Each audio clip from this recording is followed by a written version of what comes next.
ठीक होते शेवटपर्यंत चिकाटी सोडून चालत नाही.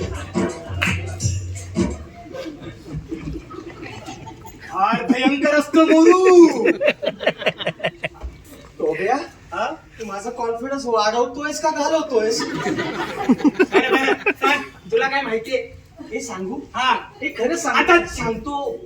सदरच्या कार्यपद्धतीस प्रामुख्याने प्रजनन असे संबोधले जाते. काय प्रजनन? आईला शाळेत गेल्यासारखं वाटतं रे. इंटरेस्टिंग. प्रजनन एक नैसर्गिक प्रक्रिया असून सगळे जीव ही प्रक्रिया करतात. प्रजनन एक आश्चर्य आहे. आश्चर्यच आहे बाबा. पशु, पक्षी, झाडे, जलचर, उभयचर हे सर्व जीव ही प्रक्रिया करतात. काय सांगतोस काय? प्रामुख्याने टिंबक संक्रमण होतं. ते असं